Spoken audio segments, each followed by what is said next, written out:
Hello and welcome to Tartan Touchdown. We are Scotland's voice in conversation with the world of American football.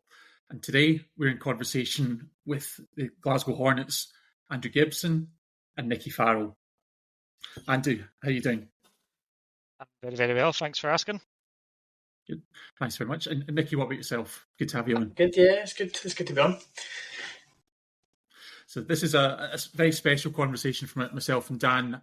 With most of our guests, when we're chatting to them, we're actually meeting them for the first time.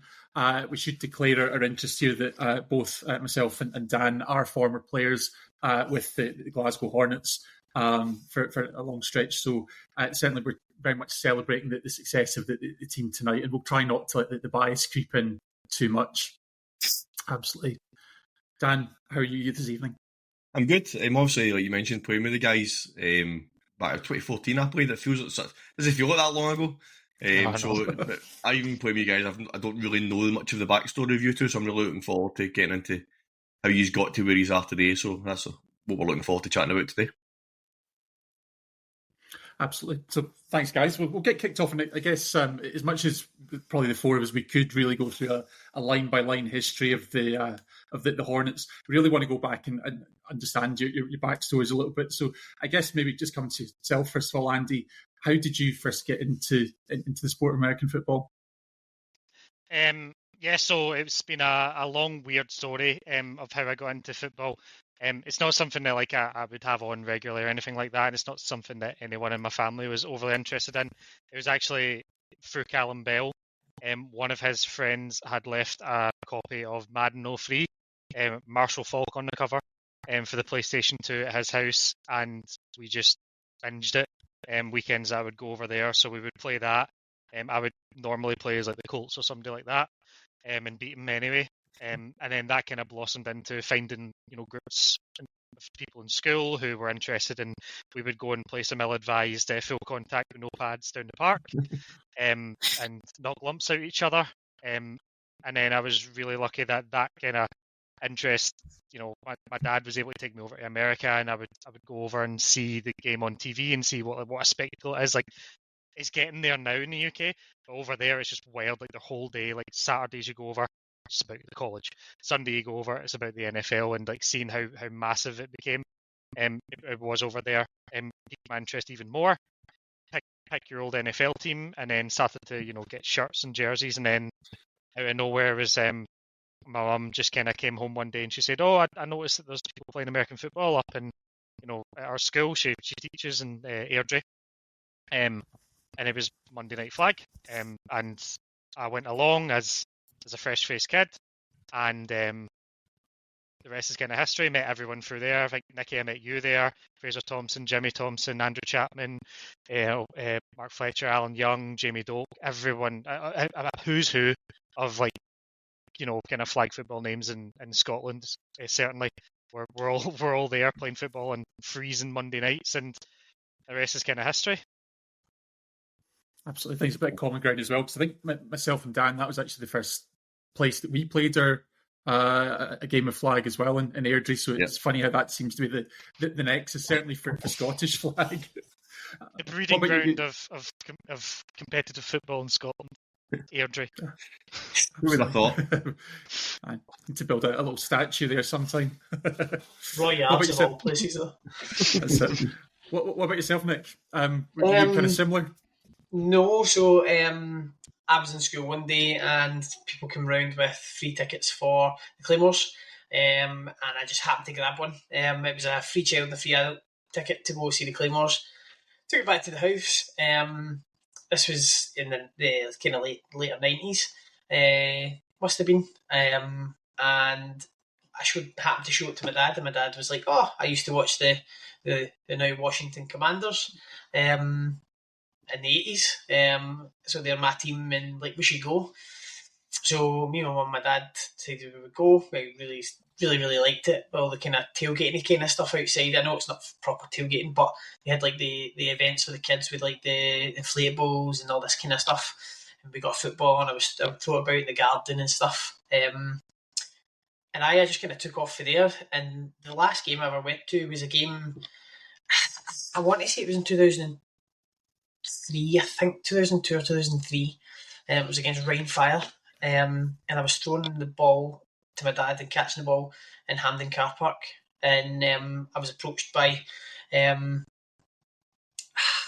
think it was one of the girls on the team at the time, and they asked me to go over to speak to Andrew Chapman, and they asked if I had a team, and asked if I wanted to play, because the Hornets were out as it was like a wee day out for them all. So I think it was Andrew Chapman, and I think Yvonne was there as well, taking out some of the Hornets kids to the thingy, and then first Wednesday after that, I used to play soccer before that, and handed my kit in the first Wednesday after that.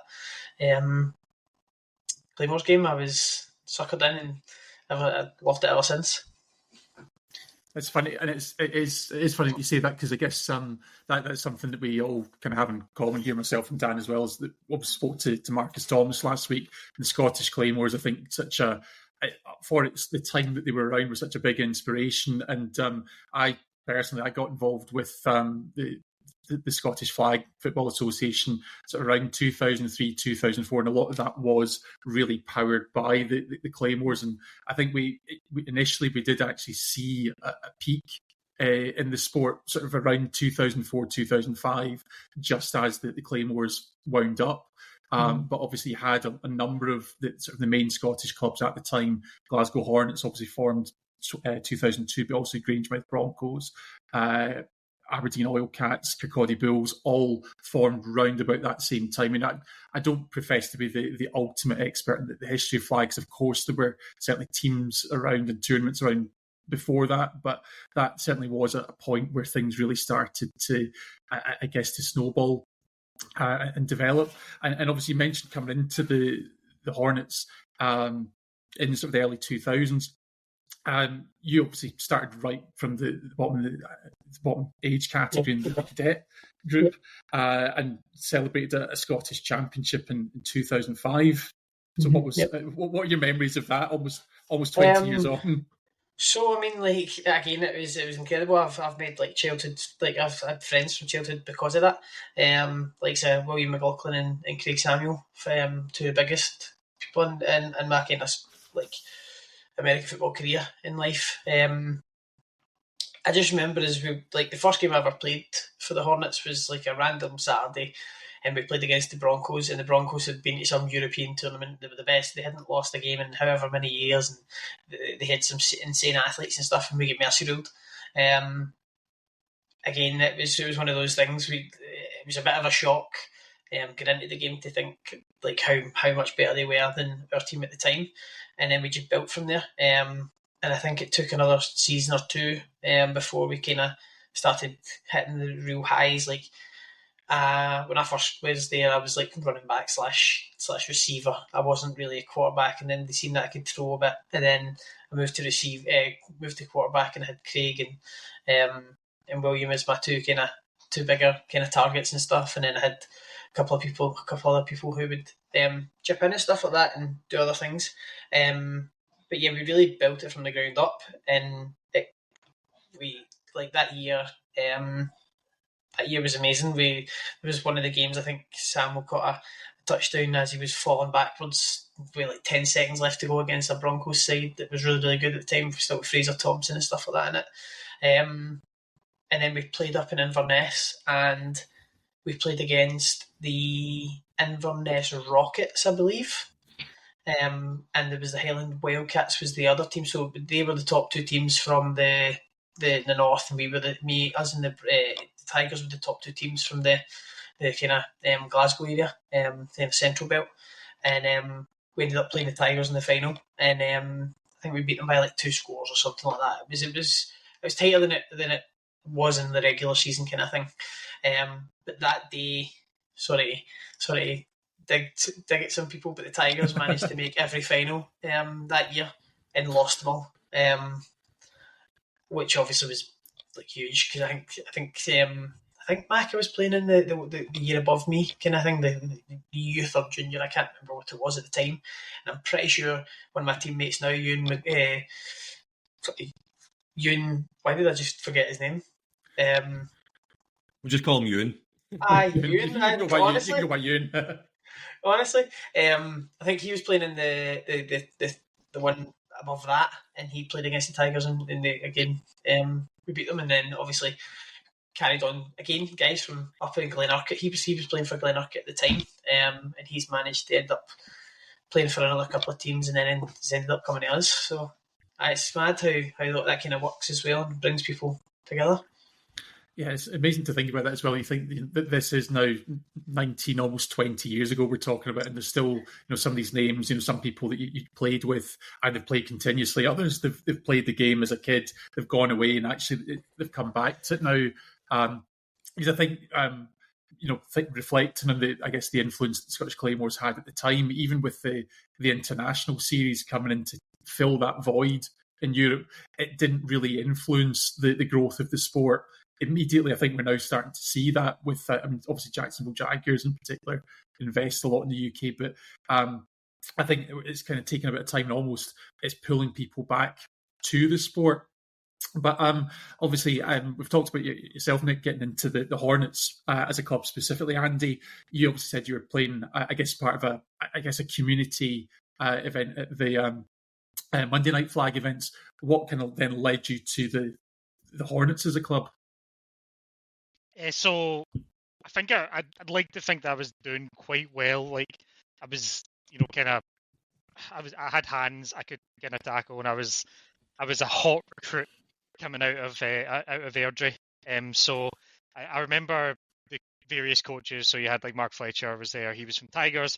Andrew Chapman with the Hornets, and Jimmy Thompson with the Broncos. And I remember them all being like, "Oh, come along to us," and all that.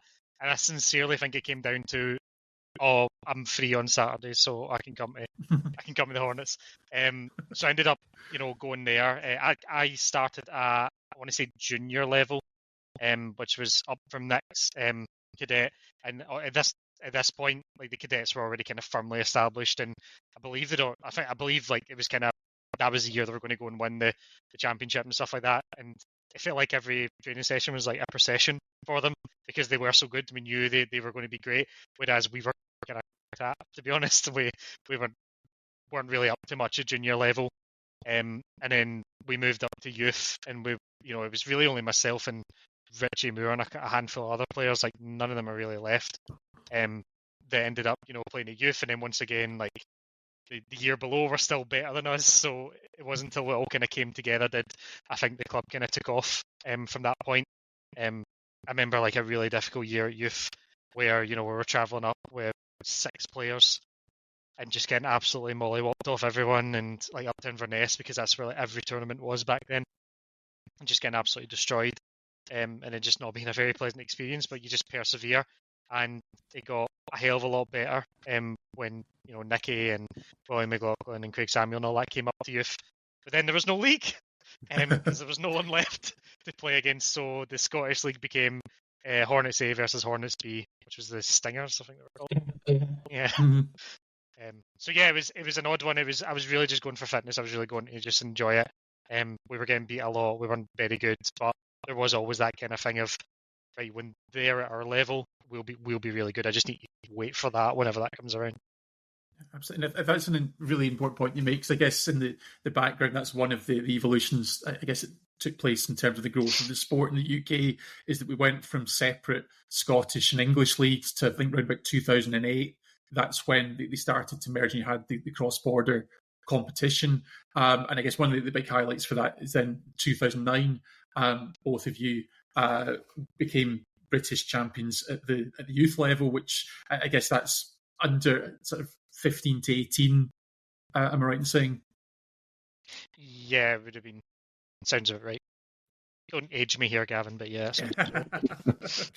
So yes, and Nicky, we've kind of had you talk to the Inverness success. Andy, what do you recall about that trip in 2009? Oh, down to Doncaster. I remember just not having much expectation. It was kind of strange the year before, just from a personal kind of journey point. The year before, I was kind of playing a bit of receiver, and I remember the one league game that we played against the Stingers, I was playing centre, and was I think the first play of the season was a touchdown for Nicky and me, so that was great. And then by the time, like, there's just so long between whatever that was, that I ended up on defense. I remember just looking at defense and being like, I want to be the best at that now. Like, I want to do that because everyone else was kind of bad at tackling. Like, I'm sure Nicky can attest to, like, football back then was like, I mean, aside from yourself, but football back then was like yak. It was just all about yards after, catch. Running backs were a thing. Still like that today, and when you see the kids, sorry to interject, but kids, like yeah. you see the kids' games today, it is very offensive heavy a lot of the time, and that comes down to the poor tackling technique and stuff like that they're still building upon. Yeah, that was the thing for me. Was like, I want to be good at tackling. So first game that we play, is it Cassidy or Coventry Jets, Nicky? No, we played Leicester. Leicester, was it not? Was it not Leicester Jets. Falcons? Leicester Falcons. Eagles or something. Yeah, and I remember they just kept like throwing balls straight at us, which was great. Easy peasy. And then just the final was nuts. Like, I don't think at that point you kind of realise how much it means to all the coaches that put a lot of time in. You're just turning up on a Saturday playing football and just enjoying it with your pals. You're just playing kind of loose, and that's how the team kind of felt. I don't think any of us had expectations. There was no Scottish League, as we said. It was just us going down and let's see what happens, and then walking away with the national championship was nuts. I remember phoning back home and people just being like, "What does that mean?" I was like, "Yeah, I don't know actually. What does that mean?" It's not like you can really comprehend it at that age, but it was a big feather in our cap so early, and it was good being around like that kind of team of players that dealt with that expectation. Obviously, speaking on Nicky and William and Craig, who came up from cadets and had that expectation on them, and there's me who's just been getting battered in the youth leagues for years, and finally being able to win something was really, really nice. And just enjoy it while you have it. That's awesome. And I think what even at that early stage, I mean, but by this point you're both sort of about 4 or 5 years into it, and sometimes myself and Dan, I guess you could say we've been guilty of calling flag a park sport, which I think really, I've spoken to quite a few people in the game now. What we've come around to say is actually it is an elite amateur sport, but back then starting out, it really was a game that was played in public parks. We at Glasgow Green, but in the case of the Hornets, but even over that period, that's when you start to evolve and get into proper training pitches. You see the evolution of the competition. I mean, even at those early stages, where you're starting to see, I guess, a growth in I don't want to say professionalism, that's maybe not right, but just the structure of the sport. In terms of, it's hard to say because it was still very much a park-like thing for a long, long time, and the park element thing has just kind of started turning a corner in the last 5-6 years, I'd say. For the kids, it was always just like it did feel a bit more like just like a Sunday League kind of style thing when we were growing up. And obviously at the end of the season with the finals, it was a bit more kind of, oh, this is special. Like, but I would say that it has now, but at the time I would say it was still kind of that kind of park mentality to it. I mean, I even remember that youth finals. I think you were there the following day for contact, and I remember we were kind of like, we weren't in the stadium, we were like kind of outside it. I don't know. It was I can't remember the name, Dove something, but we were like outside the stadium, and there's like 3 pitches set up, and they were all kind of squeezed in. There's also like your usual kind of tin potty things where like people playing for teams they shouldn't have been playing for, like someone playing senior when they shouldn't have been, and that kind of stuff. So yeah, and then finding out the day after that the contact finals are in the big fancy stadium. Class, brilliant. Thank you very much. Like, that makes us feel great. So things like that still happened back then, but it is turning a corner. It does feel like things are getting a bit more schismed in a positive way. It's seen less as a glide path to contact and more of a proper alternative. And I think like some of the rules of the league put in, they might seem harsh, especially on new teams to come in and have to pay through the nose for good facilities, but you'll thank yourself at the other side of it, like versus playing in random parks in Paisley. Trust me, like it's so much better now than it was. I know we paid a lot for fields in the past, but it's always appreciated, and it's always high quality football, which is what you would expect. Absolutely. That stadium was really nice to win one, I'm not gonna lie. Don Valley Stadium, was it? Oh, Valley, yeah, that's That's where they used to one play. side of it was nice. They played Britball there for years. Playing in there was good. I think that was fun. The Speedway Stadium, was it? I can't remember now. I think it was. I didn't frequent it, so I don't think it was. I think so it was the football. It was the running track stadium next to the big football, Doncaster Rovers. There was like a stand. Yeah, there, which was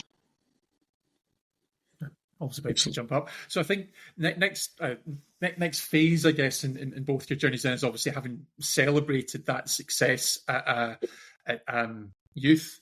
Then obviously then moved on to senior now. In Nicky's case, that was a little bit of a false start, I guess, in 2010. But again, what did you notice about that shift up to the senior leagues, having played with the kids for so long? Can I be? I'm going to be totally honest. It was easy. They were no good.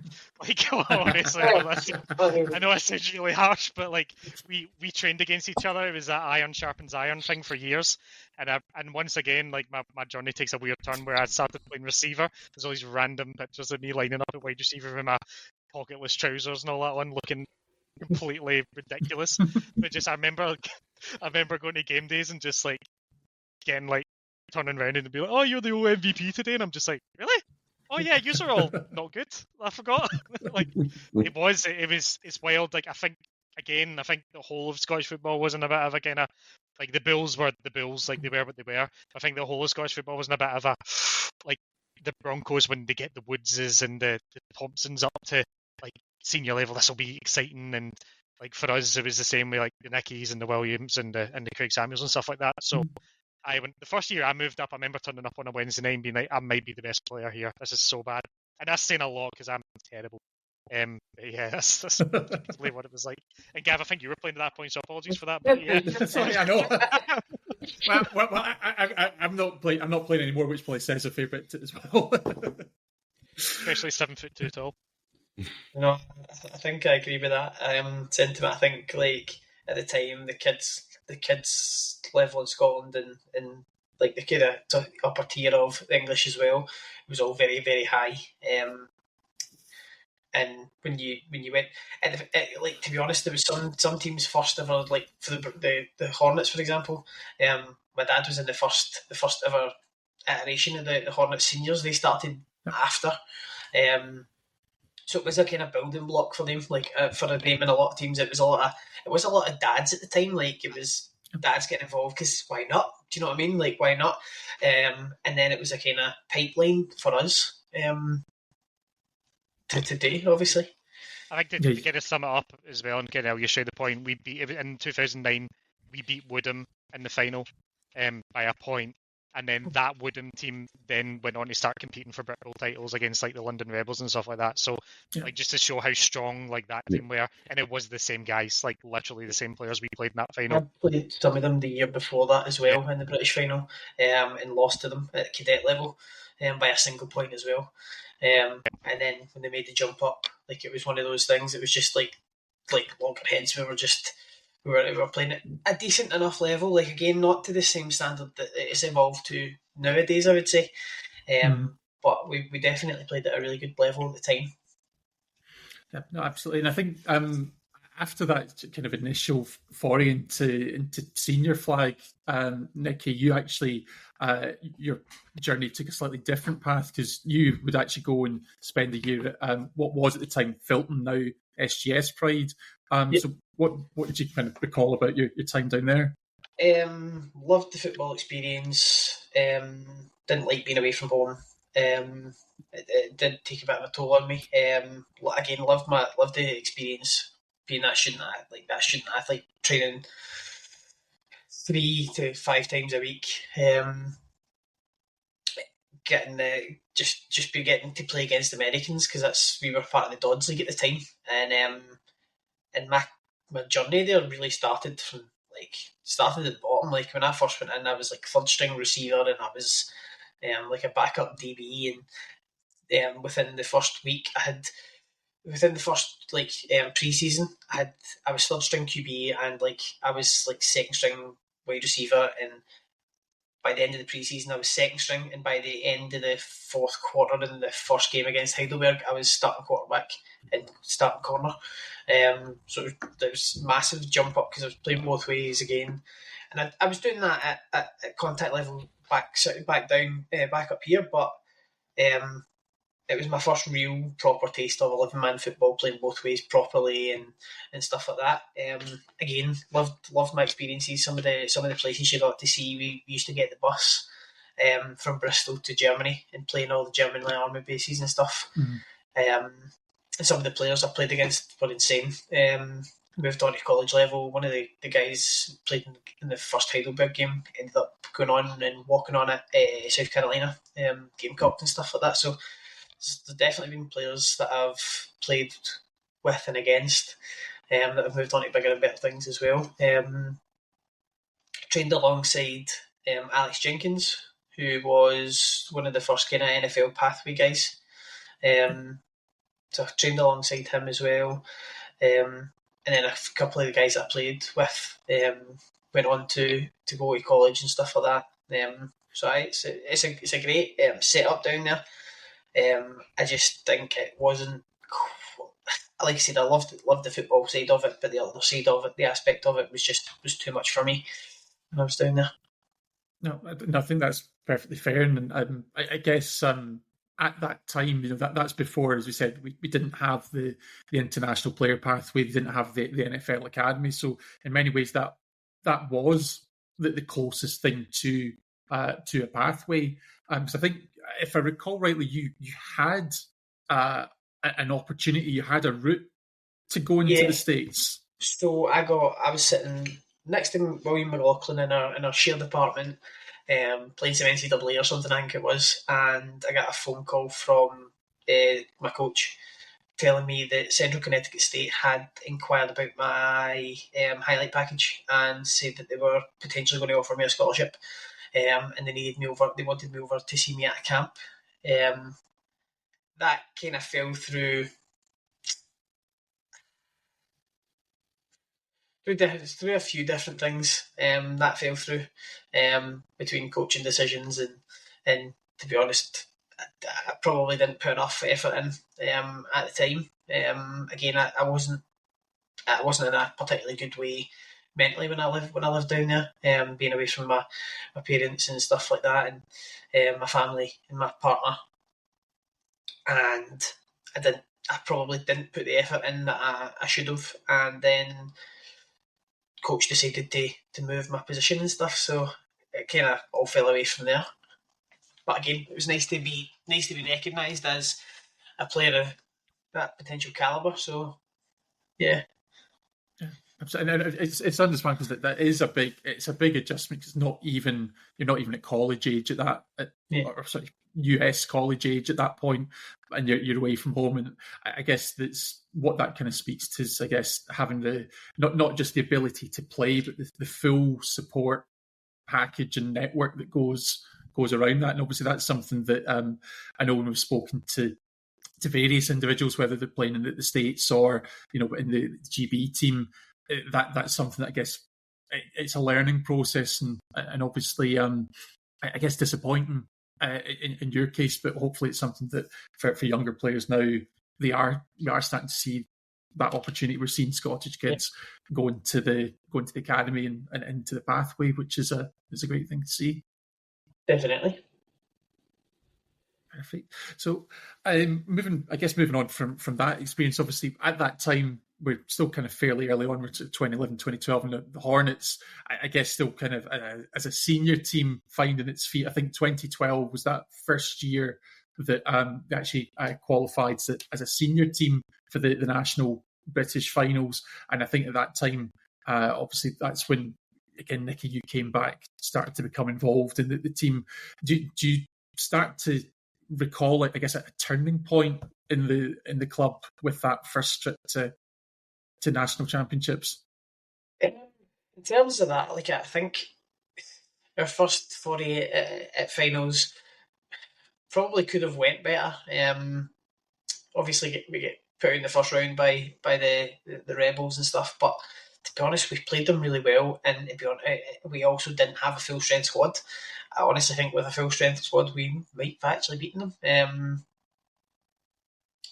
So there was always the building blocks there. It was just refining things, trying to evolve the game and stuff like that, to push on from there. But you could definitely feel it starting to turn, and you could see that things were starting to come good. It just still wasn't quite clicking at that point. Yeah, I think Andrew missed that one as well. I was going to say I was one of those people that was missing. I decided that going to a music festival was more important to me than playing. And probably just looked and was like, yeah, we'll get beat anyway, I'm not going. There you go. And that's how priorities change over time. I was going to say, that's the last one I missed. Yeah, and I remember that, I guess, as a player as well, obviously, at that time, I think that did kind of spark things against the players that once you get there, you really want to get back. But, I mean, one of the things I know I've talked about just watching any level of the sport, learning to win can be a really difficult thing. And actually, over the next couple of years, I think that the club, in terms of the record as a whole, much more successful. But it took 3-4 years to get back to national finals. Andy, what do you remember, I guess, in that period?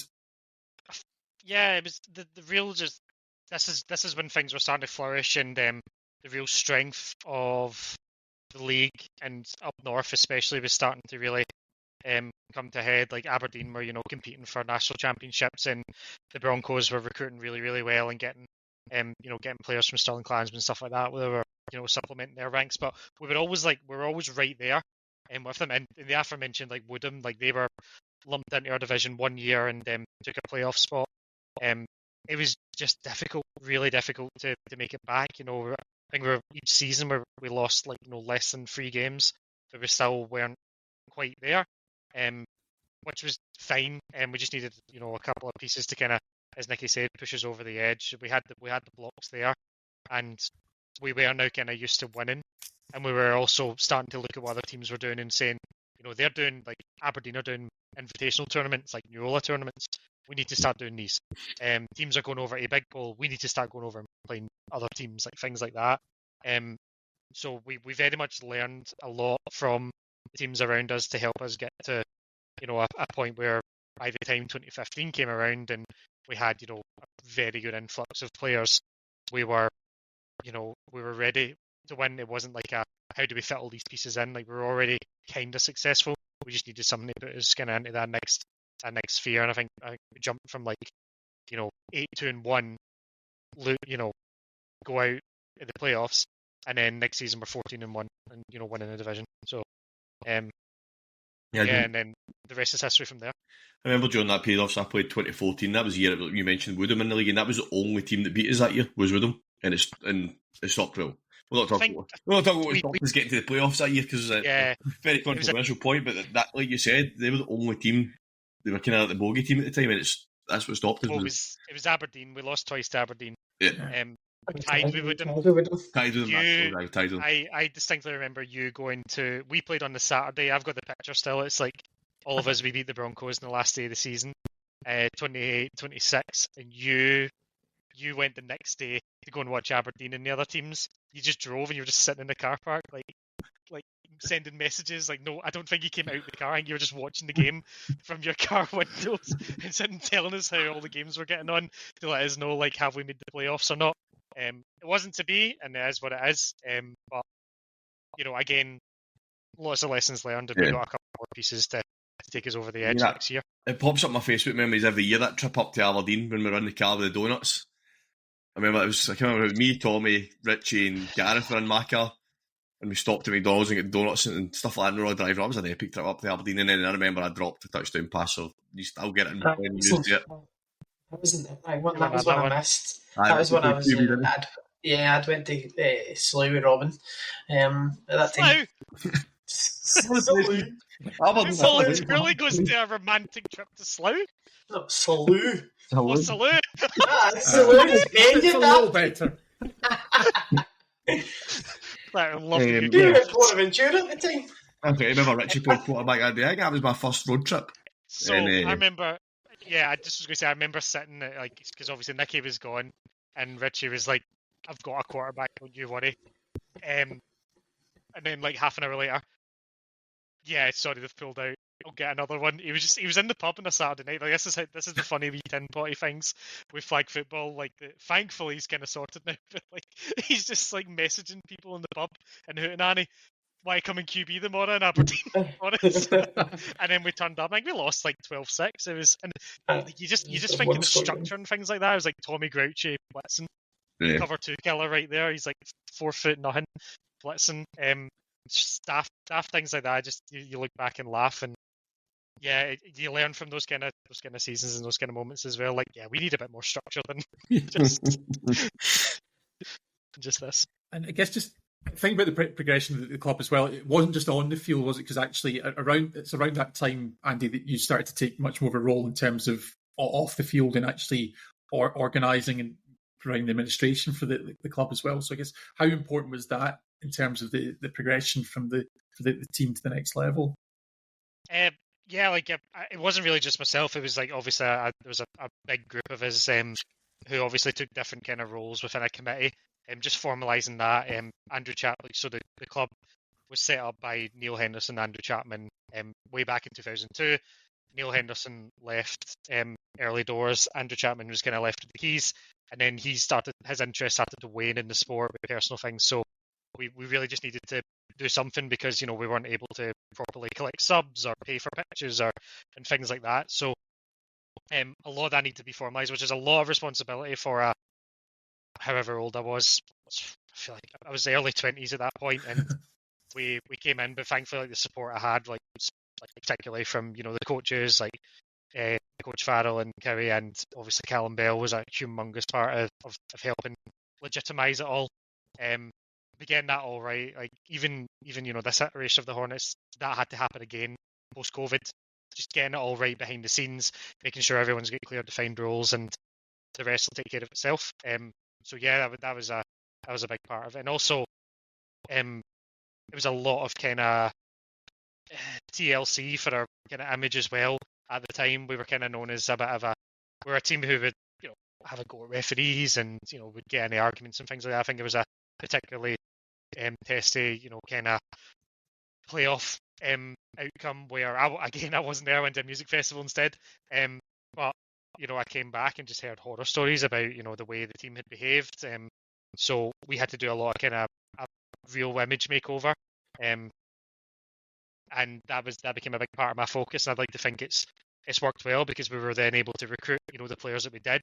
I don't think we recruited as strongly if we're still seen as that kind of petulant, childish team. I think rehabbing our image was a big part of that, and that's something I was very, very keen on making sure was kind of sorted going forward. Absolutely, thanks. And one other thing actually touched on there, Andy, was I guess Coach Farrell. So we probably couldn't go through the discussion without mentioning, Nicky, about playing under and with your dad. How was that for you? Because I think Chris Farrell, your dad, was coach for about five years for the Hornets. Something like that, yeah. I mean, he was my coach at Contact as well. And now it's hard. It's always hard.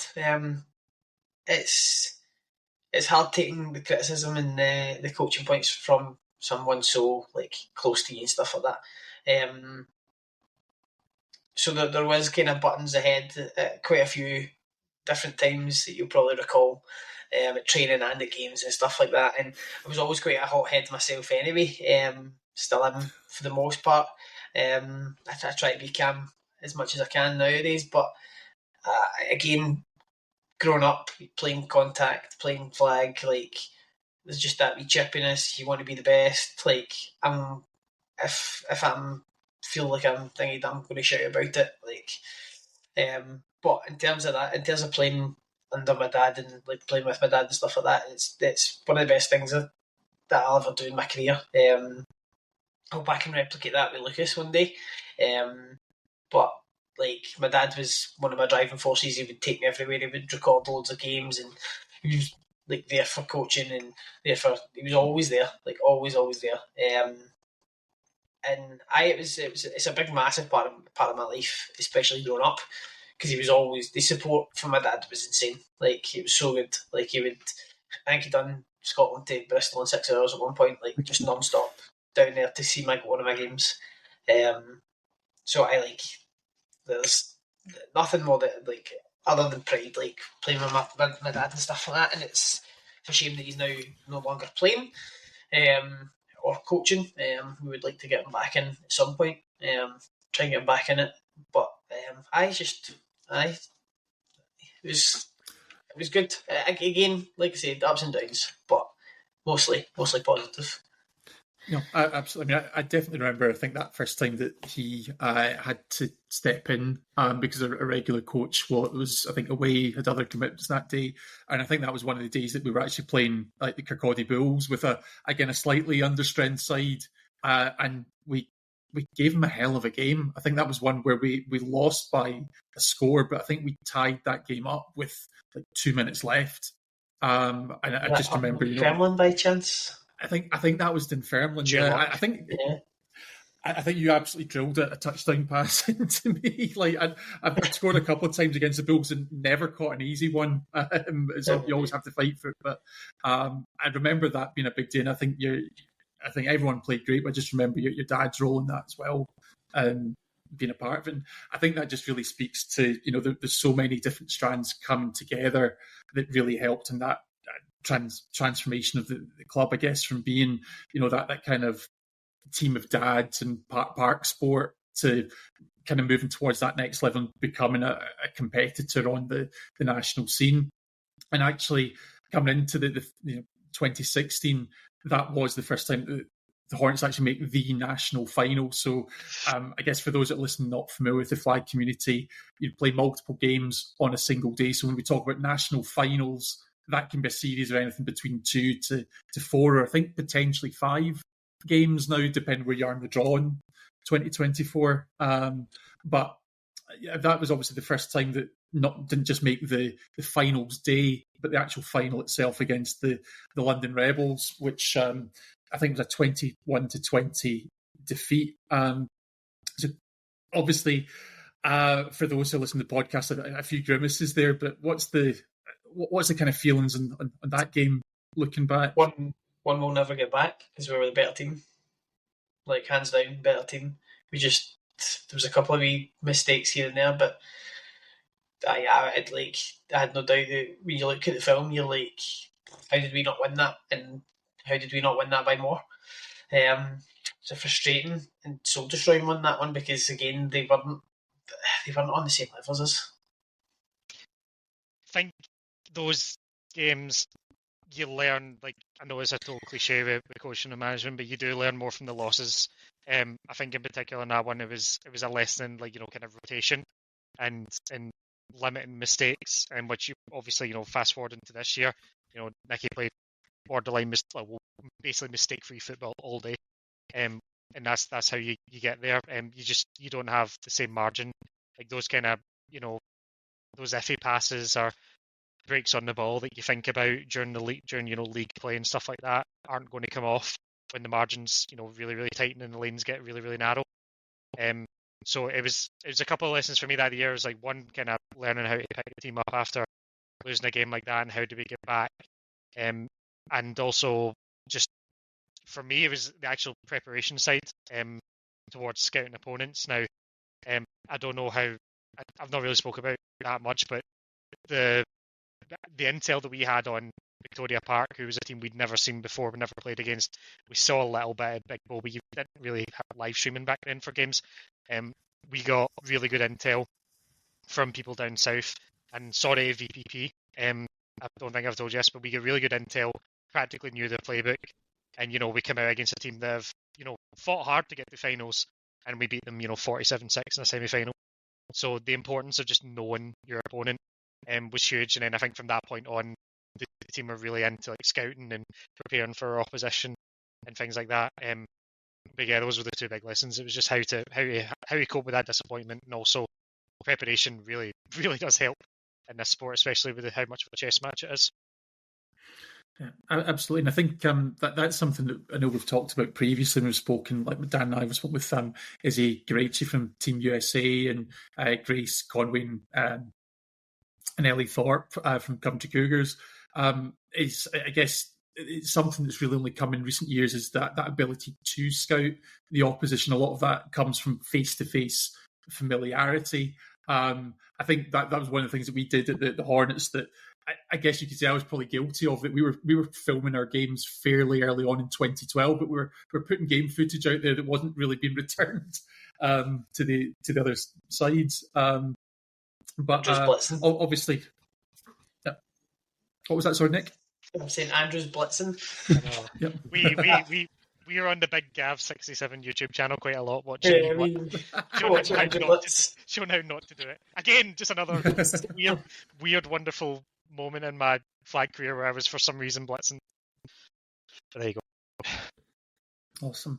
And I guess maybe at that point you're talking about those lessons learned. It's not just about on the field playing, but actually both of yourselves were actually starting to get involved in the national setup around about that time. So how did you, I guess, first come to be involved in the GB line setup? So Alan Young was obviously at the club at this point, and I really would attribute Alan's arrival, along with Grant McLennan and Julian Holborn-White the year after, to what kind of put us over the edge. We were like a team with like probably 3 or 4 really good players, to now a team with like an excellent quarterback and 3 unbelievable wide receivers and great safeties. And so they changed the kind of culture and the kind of everything around. So Alan is doing work really, really well at Hornets and became the GB head coach. He had coaches in place at the time, and then they went to, I believe it was Copenhagen, for one of the kind of weird IFAF Euros where there was only like 5 teams there or something like that. And I think at that tournament he realised that like we'd been working with him at East Kilbride as well, East Kilbride Pirates, and I'd been taking control. I'd been like helping with the defence at this point. So in 2018 he approached, and it's really an offer you can't really say no to.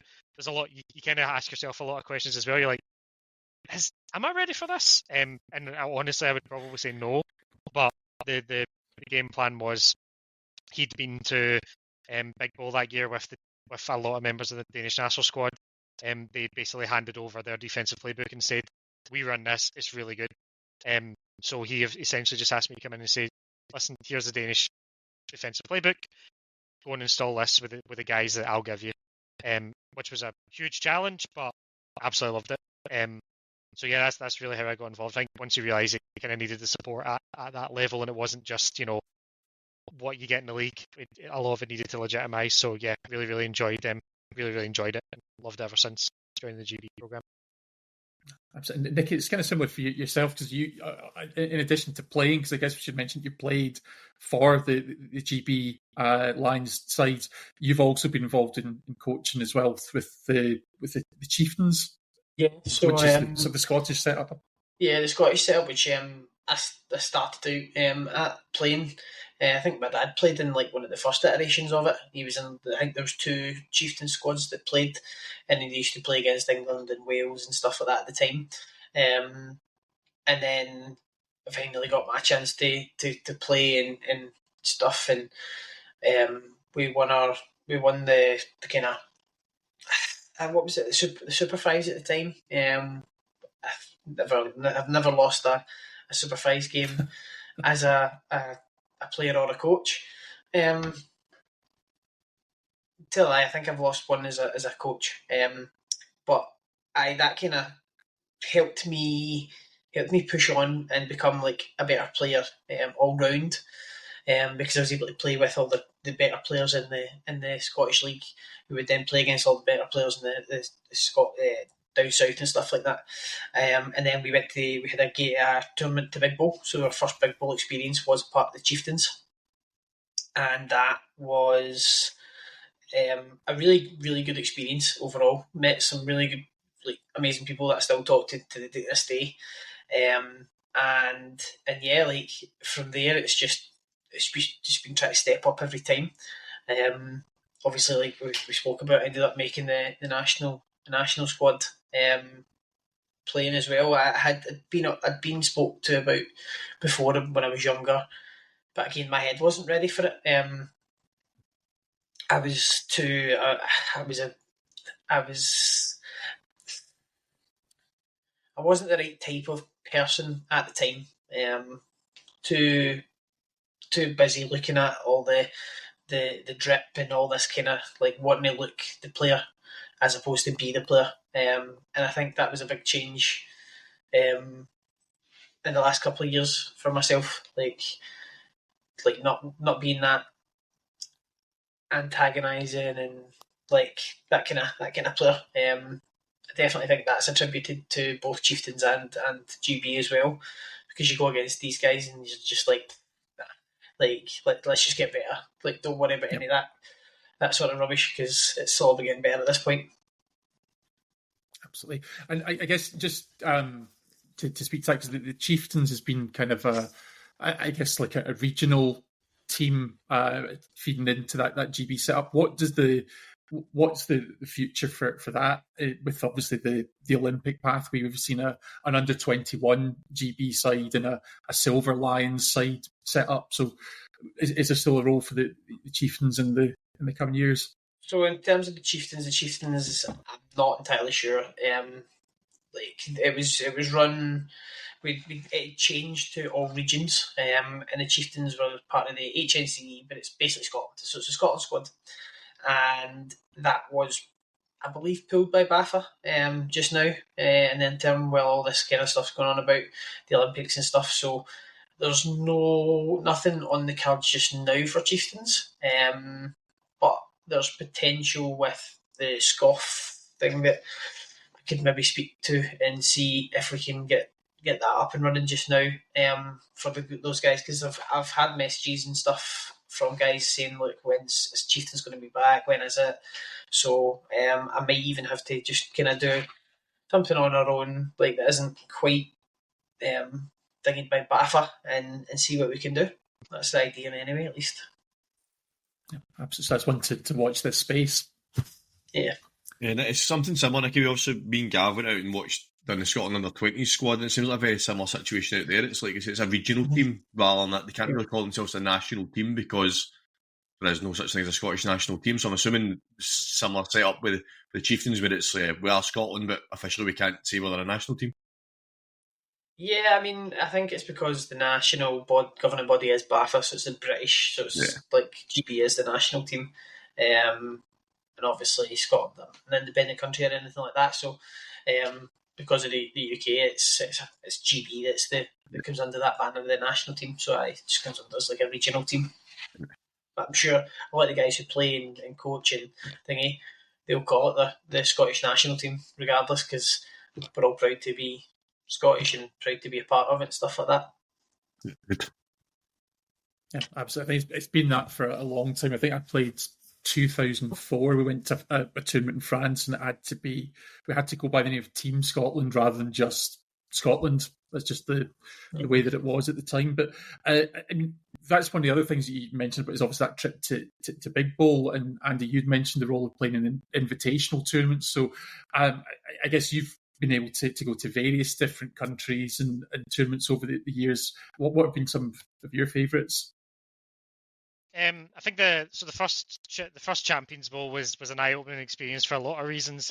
So for those of you who aren't aware, Champions Bowl is basically like Flag's equivalent of like a Champions League idea, where it'll be it's normally the winners of each league and maybe the second and third, and then things kind of trickle down. They kind of put things into pots. So we got invited out after we lost the final to the Rebels. We got invited out to Vienna to take part in that, which was incredible. Like the setup they've got in Austria is unbelievable. Like the funding that they have and the facilities that they had. So that was fantastic. The weather was great. We probably underestimated the level of team we would need to go and compete with. Nicky wasn't there. We really didn't have much going for us. So I think we maybe won like 2 games all weekend, which was great. But the second time we went again in Cambrils a couple of years later in 2019, I believe, where a better team had an amazing time. With that tournament, again, the facilities are great. They really take care of you. And then obviously, I think King Bowl deserves a special shout out because we were at the very first one, and it was a really good tournament, but probably the competition level wasn't incredible, but it really put a lot of emphasis on the women's games. And then we were going as the Pirates every year, and coaching there, and having a great time doing that, just like having a lot of laughs, having some ribs and watching some good football.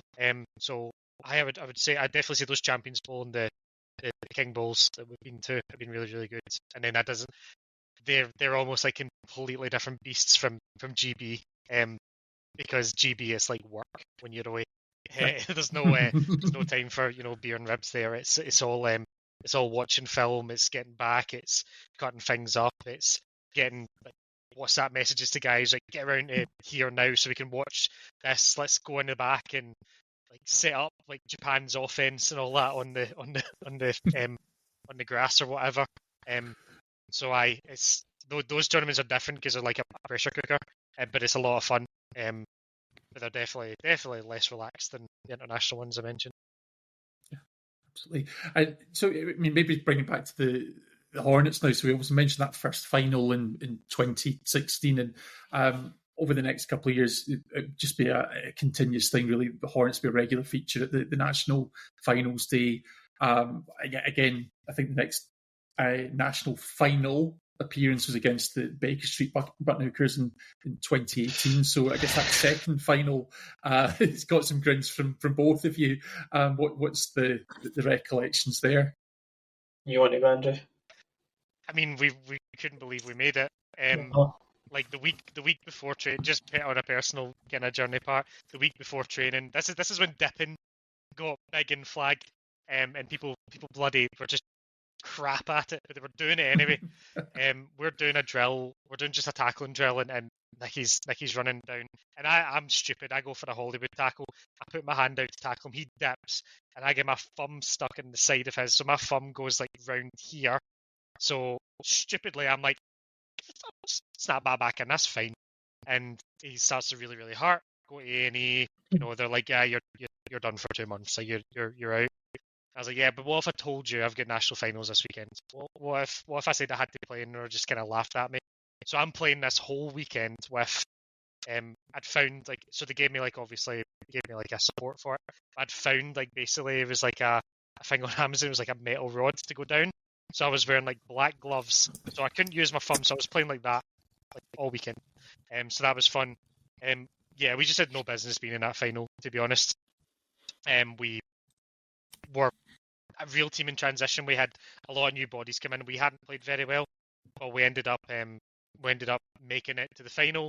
And then, I mean, boxing in the dark is the only way I could describe it. We just kept losing bodies, and defensively, like it was Vince Mackey and the Buttonhookers at that time, so it was a very, kind of American-based offense, which was something that the UK wasn't really ready for. It was like things like, in fourth and short, they're going for the end zone. They're not going for a first down.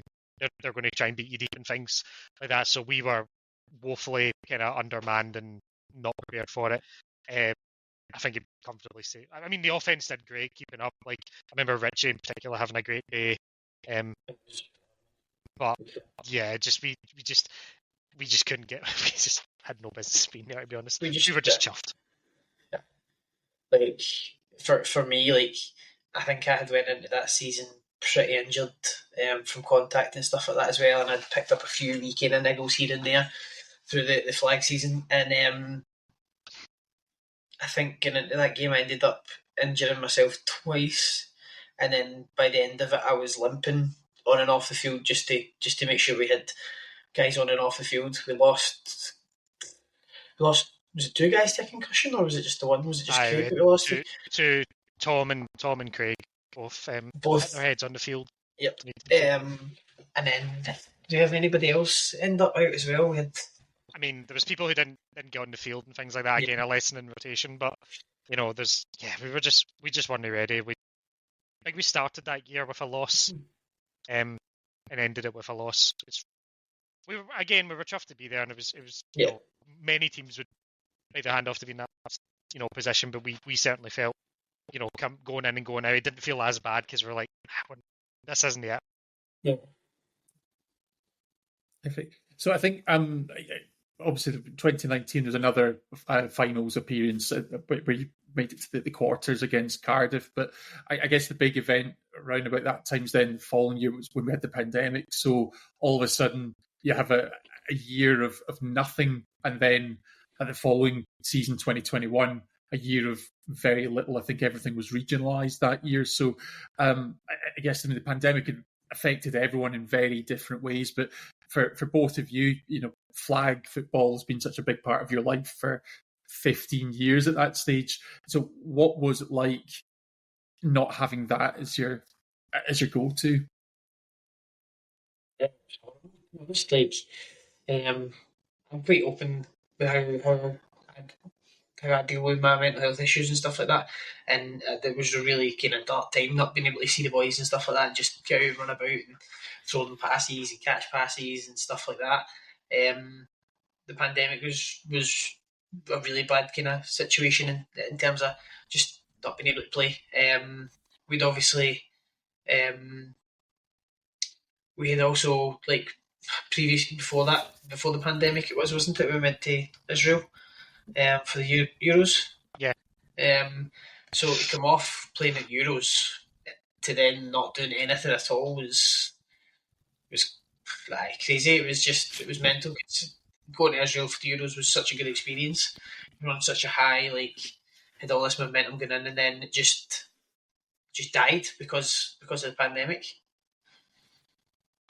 I mean, it was just weird not seeing the guys every week, and I do think we did a really good job of constantly kind of staying in contact and doing daft calls and all that just to check in with each other. I almost think it's like the 2019 season kind of glossed over there, but that was a really rough year for us as a team because we didn't hit the highs that we expected. We tried to change too much too soon, and I think we were probably in danger of potentially kind of self-imploding. But then no football that year meant that everyone kind of got a chance to almost reset a little bit and refocus. And then we obviously were extremely fortunate that we had people like David McAnally moving up the road around that time as well to add a lot of enthusiasm back into the club, which was something we sorely missed from a Hornets perspective, certainly. Because after 2019 it was kind of dark. It was not feeling great, and then things started to pick up. We also done did we not do Champs Bowl that year as well, Nicky? Because we had the horrible green shirts. So we would have done Champs as well, which is kind of mad to think about. The amount of high quality football you play and then just none. Then nothing, yeah. Yeah. So I think it's I don't say great. It wasn't a good time for a number of people, but I think it's I think it takes a lot of courage and honesty just to admit that obviously that what all of you were really going through at that time. So I think it is important for just generally for everyone to be able to speak about these things. But I think to your point, Andy, you obviously mentioned that it was, I guess, kind of a turning point in many ways for the club, because following on from that COVID season, I think if I'm counting the records correctly, you've played 47 games, 46, 47 games in the regular season, undefeated since then.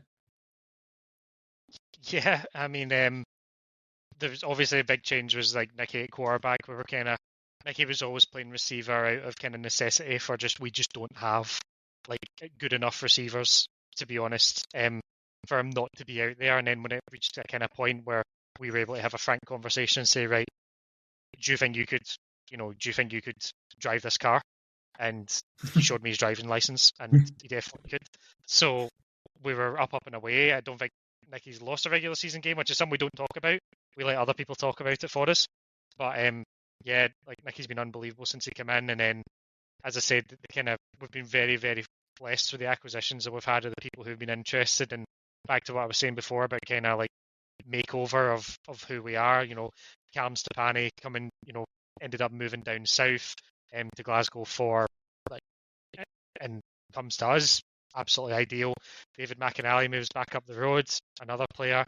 Max Verlint, who's bounced around. He's been, Sheffield down to London, and then he ends up in his partner's Scottish, so he ends up in Hamilton. So another GB player. We've been really, really blessed to, one, being able to have these really, really, outstanding players come and play with us, and two, we've been able to develop through the Bs as well. At this time was when we started to see guys like Cammy Wilson and Cairns Pankey coming through. Yeah, exactly, coming through and being huge dividends for us as well. And again, it was the same thing as before. It was is 2015. We have we have 4 or 5 good players. Just add a couple more, and we're going to be good. And again, we reloaded, and then that was it. Off to the races, and back to back to back. Kind of finals appearances. Yeah, and that's maybe something that we should touch on as well. You mentioned the Bees, so that's the Glasgow Hornets Killer Bees, so that's almost like the development squad for the club, which I think that came about 2018, if I recall correctly. So I guess what did that mean as a whole for the evolution of the club, having that second side?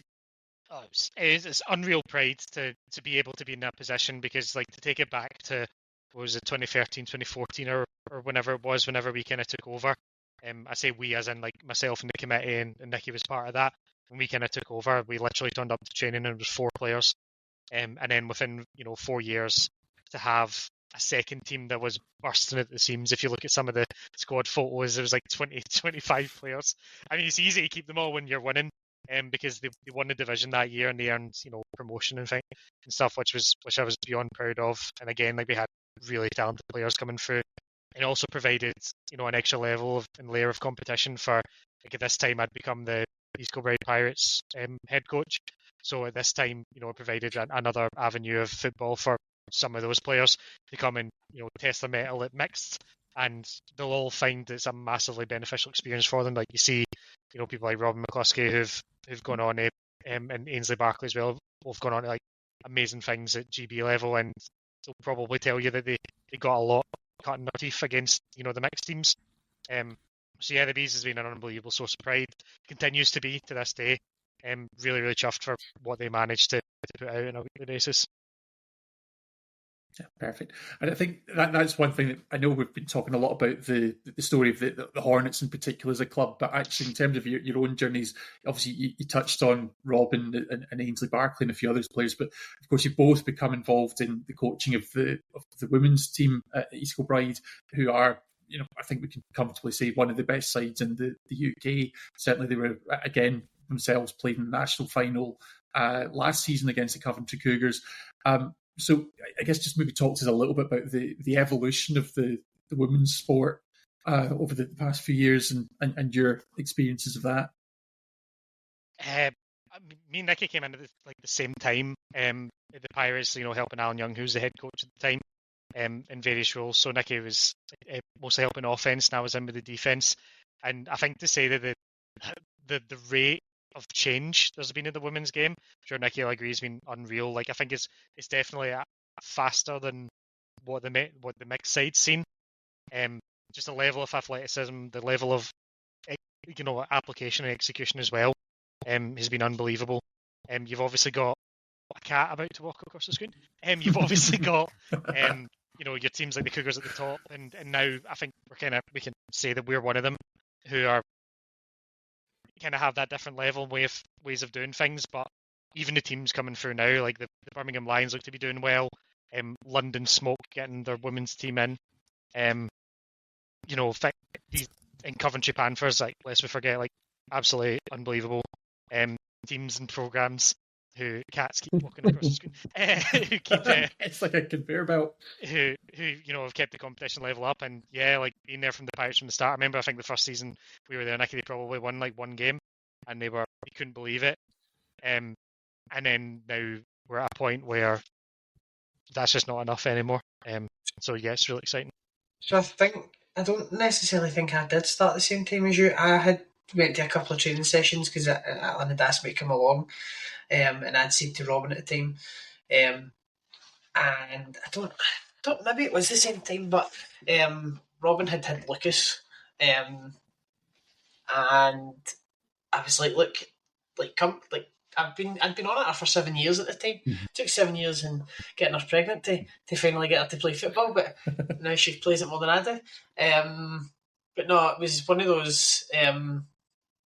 those things where she was like, "Well, no, because you've got a baby," and then she eventually got kind of talked into playing because she needed something else to do after giving birth and stuff. And then we started coaching, and from there the jump's been massive. Like I said, not to say anything bad about it, but when we first came along, they weren't very good. The girls, and a lot of that was just not having enough coaches there to help out at the time. Because at first, when it first started, I think it was just Alan, and he might have had someone else, but again, the other guy I don't think he was flag based. It was all kind of contact based, so he was doing both contact and flag, and it was a bit of a mess in terms of that. And we've managed to kind of structure it now to the point where we've even got 2 teams. So yeah, it's been a massive jump for the girls, and then the talent level's just gotten higher and higher every year. A couple of questions based on the women's team in the UK in general. Then to both of you, like over the last couple of years, like you say, it's absolutely skyrocketed in terms of the amount of teams and the quality of teams. So, what do you attribute that to, Andrew? I think the standard of coaching in the women's league's gone up. I think it's kind of lazy to say that the teams shouldn't have like a women's team and they should kind of go out and do it on their own. They absolutely can and they should, but there needs to be a kind of baseline level of kind of knowledge and comprehension. So like the Coventry Panthers, I think, are a really good example of a team who they were kind of similar. I wouldn't say as bad, but when we first came at the Pirates, I was kind of the same as you, Nicky. I was dropping in sessions and seeing the way they were coached and being like, oh my god. But Coventry Panthers, are a good team in the National League. Started a women's team, and they're kind of similarly starting to build that. You see that baseline of fundamentals go up and up and up, and then if not before too long, it'll be them going it on their own and that kind of stuff. I do think it's a lot of that, and it's a lot of people taking interest and realizing that the women are kind of they're going to lead this kind of flag revolution going forward. Like you see Diana Flores and all the kind of market and things like that. The women's game is beyond entertaining. I think the best game of the final of the Worlds that wasn't a GB game, I'd say, was that Japan versus Austria game. I just think that the product they're putting out on the field is just unbelievable, and I think that it's the application, execution, and just general knowledge is just so good. They've gotten so good so quickly. The level of competition, we were genuinely sitting going, could that USA women's team beat some of the men's teams here at Worlds? And that 100% think they could. 100% think they could. Yeah, something to follow on for that. Something we spoke to Ellie and Grace about it. Also spoke to Phoebe about it, about the women's being a winter league. I know you maybe need to sit on the fence for this one, Andrew, as a coach, but what's your thoughts on it being a winter league? It annoys me. I think that they should be able to play in the fantastic summer months that we have. Whatever that means, structurally is what it is, but I think they should all be kind of treated equal. I do think we are at a point now where the teams have as I said, London and EKP and Coventry Panthers and things like that. They have kind of got that level of knowledge now, where if it meant that there wasn't enough time in the summer to prepare and all that between two squads, then it is what it is. But they deserve a bit more. I mean, you're really catching us at a good time because we literally just had a game day down in Liverpool, Skelmersdale, which to no fault of anyone's, has to get rained off and is the most unbelievably poor conditions I've seen flag played in, with a combination of wind and rain. So yeah, something does need to be done. About it, because it's just not fair at all. Yeah, like you said, the women are leading that revolution. Obviously, the GB women are really highly ranked, and it's they're having to play maybe kind of with one hand tied behind their back with the weather and kind of hope to find a field that's not going to be frozen or get an indoor pitch or whatever, and not a problem that the next league's got. We're fortunate up here that anytime other than the one that's happened this year, it's near enough always been indoors for anything that we've hosted. So obviously that helps, but like not everyone has the ability to do that. Not everyone has indoor facilities near. So obviously it's benefited us and helped us out, and it's helped create like good finals and stuff like that, finals days.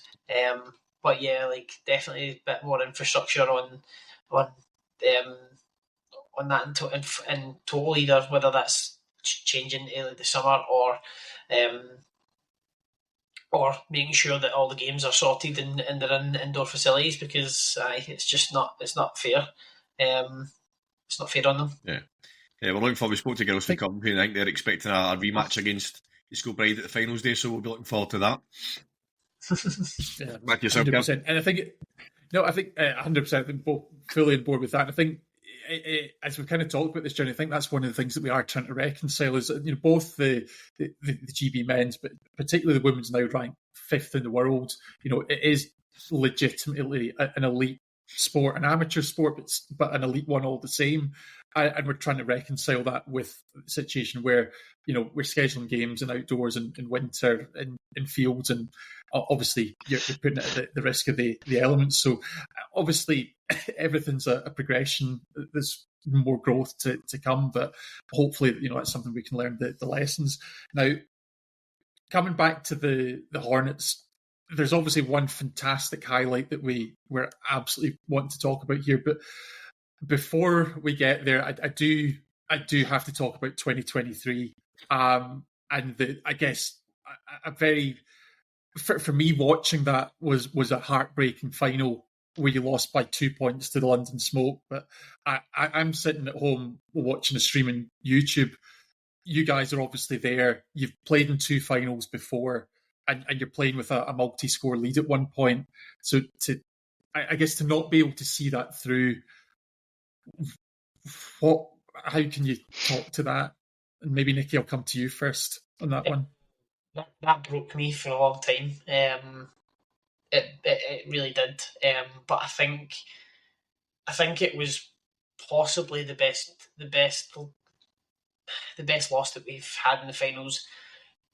Both like performing, like, because we went out there and we were by far again the better team for most of that game, and a couple of bad decisions here and there, and to be honest, like it was that and things like I was playing both ways last year. I've not really played both ways as much in the last couple of years, so we were missing a big loss, and David McAnally we were missing that day. And I think, to be honest, like part of the loss goes down to the fact that I gassed out and started making poor decisions based off that. But that really, and we'll get on it later. I'll get on it later anyway. Like I'll feed back into this once we start talking about this year. But it really kind of broke me for a long time. It was strange because so Ewan Miller is one of the kind of more senior players in the team, and basically like a quasi coach with me. And I remember, obviously, the year before, to frame it, we'd come through a quarter-final game where we didn't play great, and then I think we lost. I think it was 53-12. We lost to London Smoke in the semi-final, which was like a really hotly anticipated game. There was like loads of people watching on the sideline, and we just didn't perform. We were poor on both sides of the ball. I'm usually one of the camera people, and I'm screaming at people. I think we just lost the head completely. So once again, off-season, reset, learn from that loss, realise what we need to do better. And I remember after the semi-final, so we played the semi-final. We get to the semi-final, and me and Ewan just look at each other. So at this point, we've no David McAnally, and we'd also had Jason Miles, who was like a huge part of the early success in the season, had at this point left the team. So we were down 2 members of the team. We're looking at each other, and once we got to the semi-final, we went, right, at least we're not taking a step back. Like, at least we're where we were last year, all the things, included. So we go out, we win that semi, and then the final was just, it's going to sound weird, but I just was beyond proud, of everyone. I genuinely felt like we won a little bit, and that we kind of showed to ourselves that, you know, we lose 53-12 the season before. We lose this game by 2 points, but the level of execution, the level of calm, a lot of things were in a massively, massively positive direction. And again, as like a kind of quasi-coach of the team, that encourages you, and it makes you realise that we are just a little bit away now. Like, we're not as far off as I thought I was last year. That's a huge feeling. We just need to get me off the field, get a defender in, so Nicky doesn't need to play both ways. And again, lessons learned in rotation and things like that. Because, you know, the last drive we're having to throw Cairns in at safety, who's not played there all year and things like that. But again, like, I came away, and I think to sum it up best, you know, Jules is someone in the past who, when we've lost these finals, has been like very, very disappointed, very, very despondent. Julian Holborn, sorry, Jules. But after that game, you know, he was like, hey, we played really well. Like, that's really all you can ask for. And Max Verlint was the same. Like, people were all relatively happy with what our performance, and we just knew just a little bit more, and we'll get over the hump. And you can talk about that now because you spent too long digging into how bad that loss was. So thanks for that, guys. Well, no, but it makes for the sweet turnaround, because moving to 2024, obviously, I mean, similar to you know, recent years, again, another undefeated regular season. There was a tie in there. We're not going to dwell on that, but 15-0-1. And then even in the playoffs, quite comfortable throughout. I think obviously beat the Outlaws in the quarterfinals, Reading Devils in the semis. So heading into the final, it's a bit of a surprise. You're actually facing the Cardiff Hurricanes rather than the London Smoke, who you faced in the previous 2 years' finals. They had an absolute classic 31-30 semi-final. This is now the fourth national final that you're facing. What's your mindset heading into that? I think we were just so calm about it all. So there was obviously I think you've mentioned that tie that we had at the start of the season with the Broncos, which was, you know, like a crazy back and forth game where we played some really bad football and then somehow managed to come out with a tie. And I think that really relaxed us throughout the season. Because we now knew, like, effectively in our head, number one seed wasn't a consideration. In the past, we've gotten wound up and we've gotten frustrated because we're undefeated, but not by enough. We need to be winning more. We need to be conceding less. Like, but that totally took out of our mind. And then whenever you know, so Cardiff beat the Smoke on their game day, which was, you know, not like a surprise, but it was what someone was going to lose. And then Reading beat Cardiff. It was like, okay, this is real now. So we knew that our path. So once again, kind of touching on the scouting thing, like, we knew our path. We'd done our scouting. We knew what we were going to have. We felt good about whoever we played in the final because we felt we had, you know, good intel. We had good, you know, good film on, and we were ready for. Cardiff, I think it relaxed us a lot because this is going to sound daft, but we get on with them really well. They're a team that we don't like. If you lose to them, it's whatever. They're a really, really good squad, but we just felt loose. We just felt confident going in. I remember just going in. So they have like a barn at Manchester Met. We were going in to warm up, and you know, they're like, you know, some teams are going in there and they're really, really pent up and they're getting into their routine and all that, and then we're just trying to play like crossbar challenges with footballs, and we're just, you know, picking music and whatever to play. We were just loose as possible. And we go into that game and you see it from the start. Like, even some things don't go our way in that game in the first half, and we're just camp. Whatever, it is what it is. As I touched on earlier on, Nicky played mistake-free football pretty much all day. Like, it was a nearly perfect day for him, and I'll let him talk about it more. But yeah, going into the game, chill, totally relaxed. We've been here before. We know what it takes. We saw what we were missing last year, and we feel like we've got it. Let's go and show it now. Yeah, thinking into it, personally, I was slightly more nervous of playing Cardiff than I was Smoke. Played Smoke many a times. Like, we've both got to beat each other. Like, I didn't know who I was expecting to play. Once we get past Reading, which was a tough game, by the way. Like, fair play to Reading. Reading came and turned up, played a hell of a game. And I think that also helped us going into the final because we were in a close game and it was sharp and it was never like too emotional. It was always very like Andrew was saying, calm. And I think that's the big change that, again, personally, that I had from last year to this year. Last year at half time, I was screaming. I was like, "This is our game! Like we're taking this!" Like I was so hyped that I ended up just falling flat. In the second half, a bit more. Whereas this year, we were up at the half. Granted, only by 7 points. But we were up at the half, and Cammy started like going, "Let's go," and all this kind of stuff. And I took him aside, and I was like, "Stop! Like, let's just go play. Don't get hyped. We done this last year. Let's go and play football to the highest level we can, and see where it takes us." So I think that was a big change for me personally, just being able to just go, do you know what, we've been here before at half, I've been up in a British final, let's not take our foot off the gas, but let's not put the foot on the gas too much to where we stall.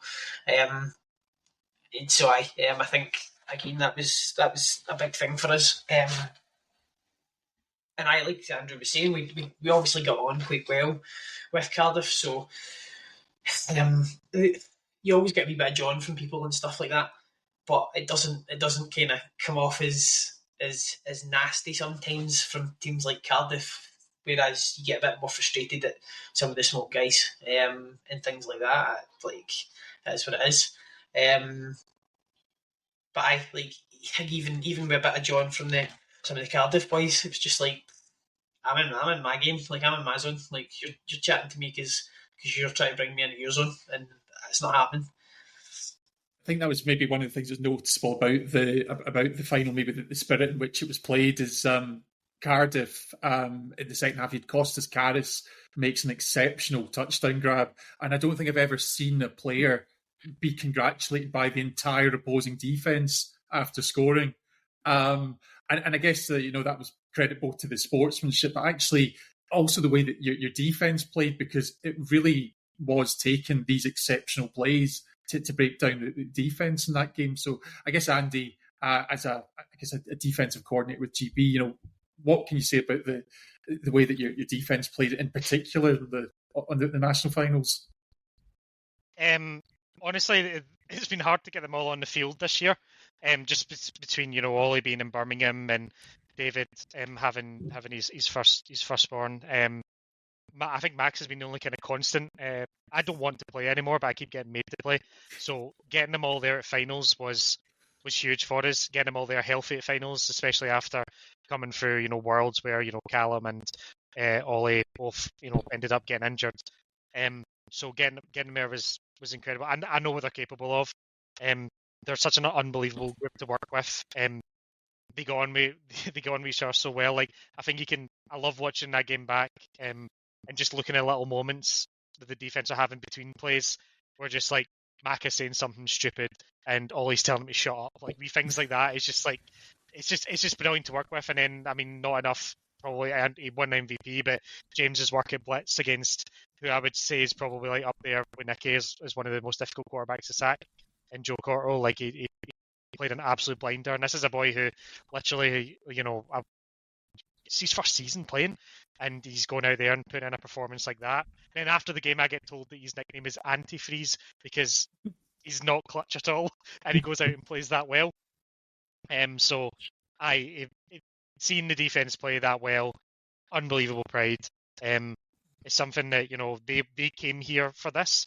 Ollie, as I said, like down from Birmingham, coming up and training and playing, and he wants to be part of this. And I'm just glad they were able to repay everyone's kind of faith in us back. So yeah, and I think speaking for Nicky, I guess it's just relaxing to play with a defense. It's just that good. Like you can go 3 and out and be like, it's okay, we'll probably get the ball back because the defense is playing that well. Just to quickly touch back on the semi-final against the Red Lions, Devils, sorry. That was one of the things. Like we went up early on them, and it was felt comfortable, and then they came back and was in it again and stuff. And I was just saying to my guys, look, see if we don't score here, it doesn't matter. our defence are going to make the stop. And again, like that happened in the final as well. We were again 33-7 up, but like near the end of the game, and it was just like it was always just defence is going to do their job. Let's go and do their job. So it was a real team win for that final. So, and I think on that note, so you obviously it was, I guess maybe for the neutral, it was something of an anticlimactic final because you were like 33-7 ahead at one point. But for obviously having had those 3 national final defeats before, what does it feel like when you see the clock run out? You're on the sideline, you're a couple of scores up, and then they call time and the refs call time in the game. What's that just initial reaction? Pure elation, like emotion to no other. It's been a long time coming for us. We were so close last year. We were so close in the one against the Rebels, and it was just sheer emotion, like no other. Just tears from loads of us. It just meant so much to us to finally get over that hump and finally get to the promised land, like that we've been searching for so long. And to do it with such a great bunch of guys. Seeing some of the guys like push from being a B to now being one of the best, two of the best players on the offense. Watching guys that I've played against and played with for years, like David McInally. Me and him were at loggerheads at one point, like when we were in youth levels and stuff. Like, it's just to see this all come together as like, and it feels like we're one big family. To be honest, we all talk about this. Like we all like each other. We all got on, and it's not necessarily a bunch of guys you would look at out in the street and go, oh, they're all going to be pals or like as close as they are, and we are. So aye. Yeah, I kind of had like a front row seat for it all, so I was kind of soaking in the atmosphere from the sideline and things like that because I was like most of my rod in the sideline and calling defense and just trying to keep the offense calm. But I was anything but. I kind of shared this with you guys, like referee on our sideline, like I was constantly trying to get reassurance on the score and the time, and they were being anything but helpful and saying like, it's fine, don't worry about it, you're all right, and all that kind of stuff. And I'm just like, no, I need to know. Once we had a point in the game where we were at a point where Ollie comes up to me and he goes, if we can just take knees and the game's done, like as long as we don't throw pick sixes, the game's over. Once we hit that point, it was just that's when it's kind of set in for me. So I was already at this emotional fever pitch, and then you've got guys who are still like one of the weirdest and specialist moments is like, as I said, Gillian Holborn White, who's been through all those finals losses with us. He was getting on at the offense for like we're literally pitching the ball forward and just trying to run clock at this point, and he's getting frustrated in the sideline. And I have to go up to him and go, Jules, we're fine. Like as long as we don't throw a pick, we're fine. It's over.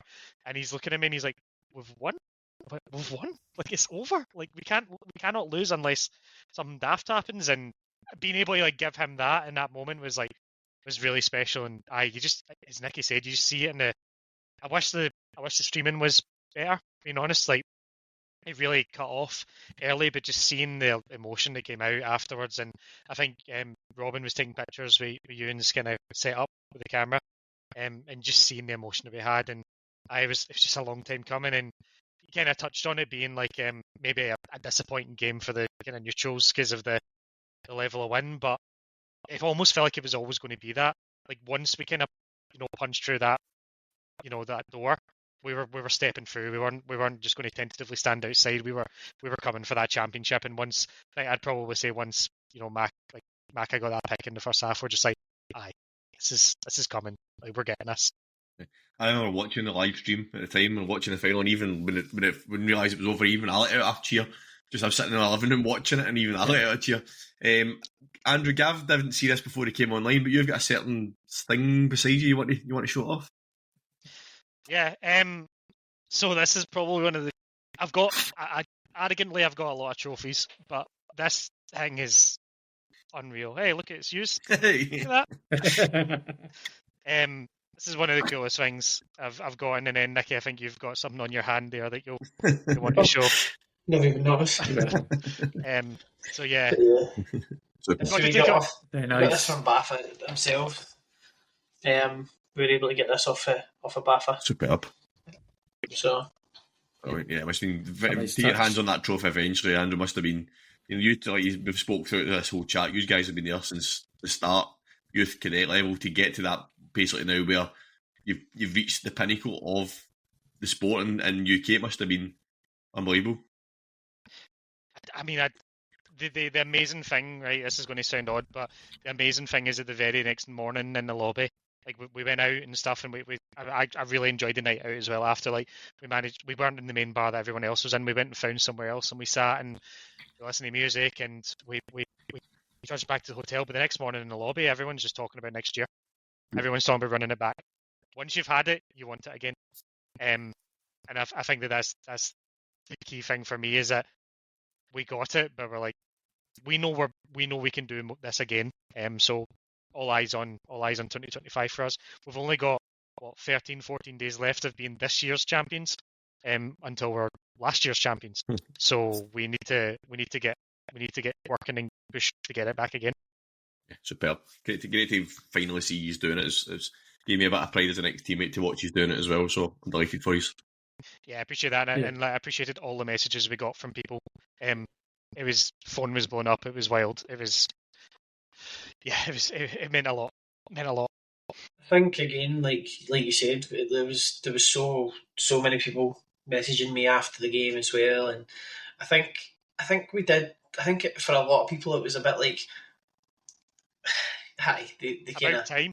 about time. They kind of Aye, deserve it at this point. Like it was a bit of a, and I don't want to say this. Like it sounded like a bit of a thingy, but a bit of the people's champion this time. Like as opposed to like some of the winners in the last couple of years, maybe not being that. Yeah, but you just saying that on that night. Obviously, like let's go back a bit. And you talked about you had to repair that reputation back 2015. So like the people now were happy that he's won it. Like I know it's a 9-year gap, but that's a massive change from when 2015, where basically nobody liked you, to now everybody's delighted that he's won the title. So as much as winning it is a massive thing as well, that must basically make you feel a bit proud that he's managed to turn that corner and change people's perception of you. Definitely, aye. Again, a lot of it, I feel like stems from partly me as well, being so hot-headed in the past and stuff like that. So again, changing my personal one, and then also seeing that come couple with the Hornets as well as a whole, it's just been great to see. So I appreciate everybody who reached out to us and said congratulations the next day, even when we seen them at the Div 1 stuff, and yeah. It was again being on that sideline, just all that support, and then like big part was the youth team being there as well. Like we finally got a youth set up going this year, and they were at finals too. They punched their ticket as well, and they were in the plate final. So having like all those parents and kids that there were, to support us was massively special. Like my favourite picture from that day is the big team photo of all of us. Like it was just absolutely cracking. That's where we were. So yeah. Shout out to them, man, because some of the kids can ball. Like some of those kids are finally getting off the field. Finally getting off. Yeah, absolutely. I mean, it really kind of brings it full circle, right? And it takes it back to, I guess, the Hornets' roots as a really a youth team originally, and then here we are, 20 years on, and you're collecting that national senior title with a brand new minted youth team side by side with you. So I think it's amazing to see, and I guess in parallel with that, just kind of tying into the to everything else that's been on in the world of flag, obviously. You had the World Championships this year in Finland as well, Andy. So that's been a really big couple of months for you.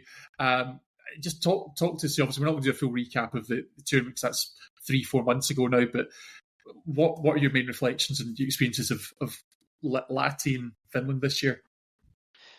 It's the best tournament I've been to. It was the first day. It felt like you were kind of walking around and like seeing celebrities. Like these are people that you followed on Instagram for months and seen their build up, and like all the US players and Mexicans and like this, Swiss boys that you've seen in Germans and all that. Like it's just unbelievable.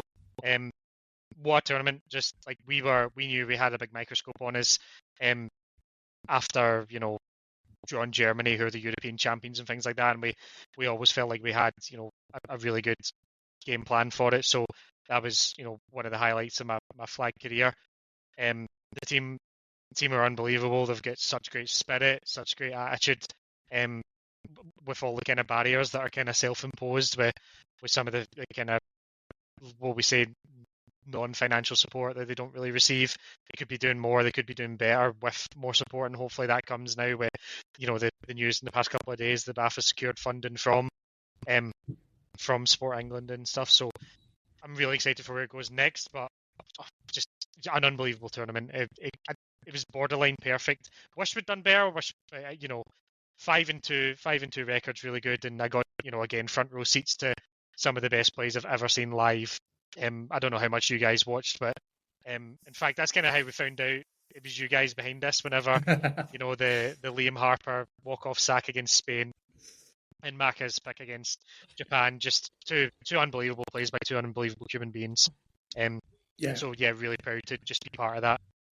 Absolutely, and I think one of the things that jumps out, because you're right, obviously, going out in the round of 16, although there was placing ranking games after that, you went out to France, but that was one of the moments that really stuck with me from the men's tournament, was actually that moment. You kept playing, you scored touchdown to close out the game, you went for two, converted there, and it's not just what's happening on the field, but actually throughout all of that, the rest of the team was stood on that sideline, arms linked. It just seemed like a real sense of togetherness and I guess resilience, because you saw them bounce back.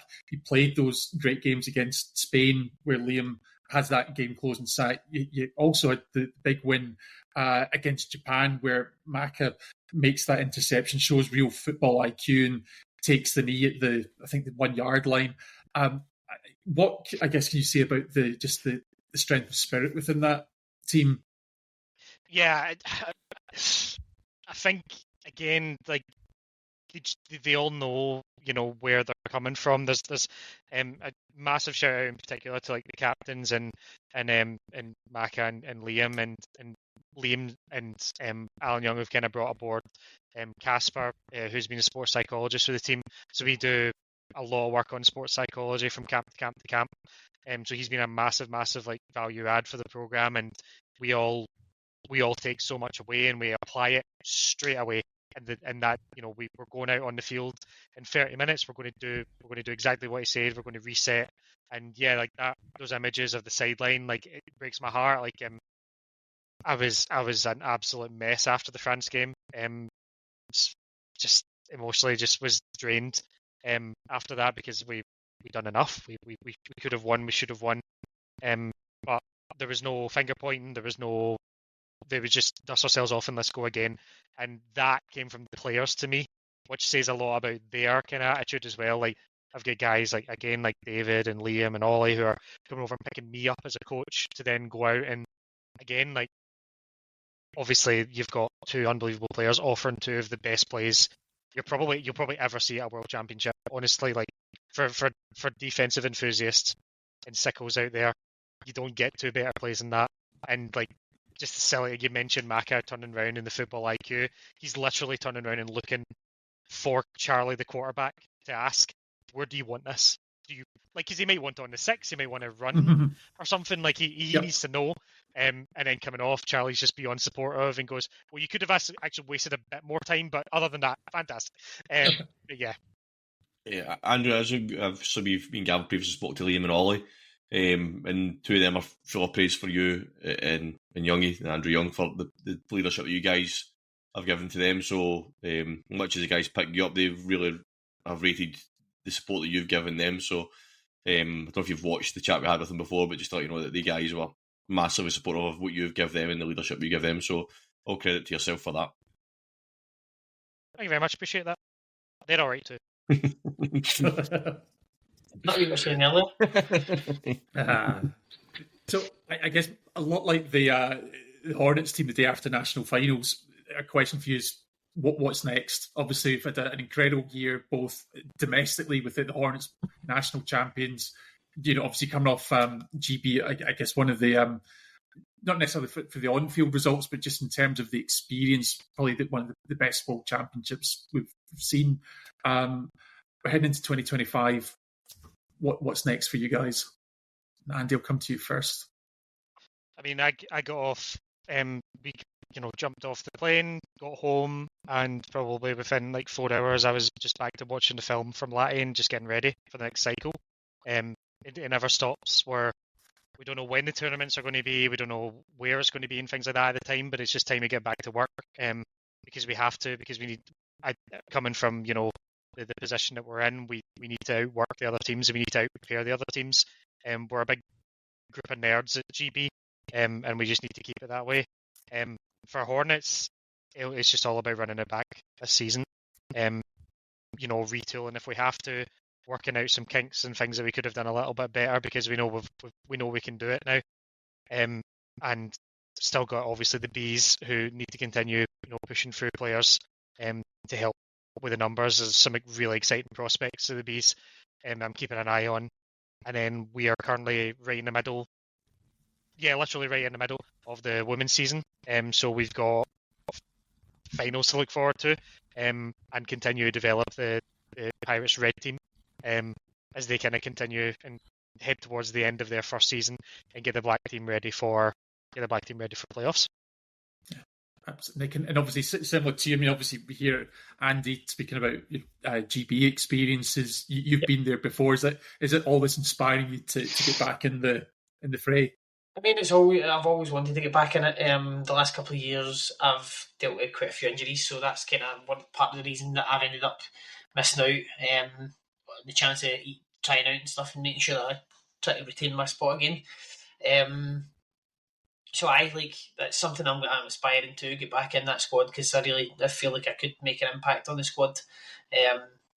With some of the things that I bring to the table, and then for the Hornets, I just running it back and showing and trying to be even more dominant than we were this year. In terms of the Pirates, again, push them along to try and get them that next step up. Try and push past that. Hopefully, make that Hornets effect happen. And eventually getting over the hump. But again, it's going to be tough. It's going to be tough because some really good teams out there. So yeah.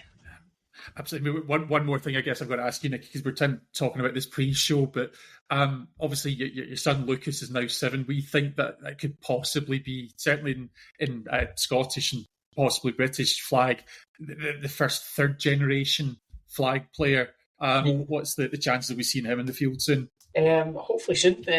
We're looking to potentially take him to I think the Eastern Blade Pirates run a under 11 squad. Hopefully get him in there, and then when he's old enough, come along with the Hornets. In terms of like the youth level Hornets, at least, that would be the ideal situation. I spoke to one of the coaches there, and he's more than happy to have him along. And it's just making sure he wants to do it, and he's going to might have to push him to try it at the very least, and see if he likes it, and hopefully he does. You guys have spoken about the development of the sport as you guys have progressed through your careers with the Hornets and GB and stuff like that. And let's go back to when you first started, early 2000s. If I was to turn out to you then and say, by the way, in 2028 this is going to be an Olympic sport, what would your reactions have been? Andy, I'll come to you first. Sometimes the things I see happen in the national leagues in 2024 make me surprised that it's an Olympic sport. So, yeah, it was all once the NFL kind of got behind it, I felt like this could be really, really, really real. And as I said, like seeing the level of worlds and things like that, and how it's been pushing along, has always given you that idea. Like the legitimization of flag has been really, really impressive. And getting the right people in is going to be a huge part of it. Just making sure that people are in it for the right reasons, and hopefully we can carry it on to 2032. And beyond and beyond. Yeah. It's got to be a good product on the field. It's got to be a priority. But I'm really excited about it. I mean, the opportunities it's going to give, as again, like we're seeing it this year, seeing the group of sports getting Olympic funding this year and just seeing flag football there. Yeah. And you're just like, what? Wow, like Yeah. never thought I'd come to this. Yeah, 500,000 is a massive investment. It's going to go a long way over the next couple of years. But that come back to something me and Gav spoke about before. We spoke about earlier on. This 15 years ago when I played, or 10 years ago when I played, sorry, was a public park sport. We're now going to be looking at this sport being played on the biggest stage of them all. Still a bit surreal, do you think? It's insane. Like, it was. Like, if you told me that years ago, 20 odd years ago, I'd have been like, ha, lol. Like, that's going to be the case. But no, like, seeing it progress as it has done and how much it's now being pushed by a lot of different, like, former, like, for example, Drew Brees was a big, massive thing. He loved his flag football as well.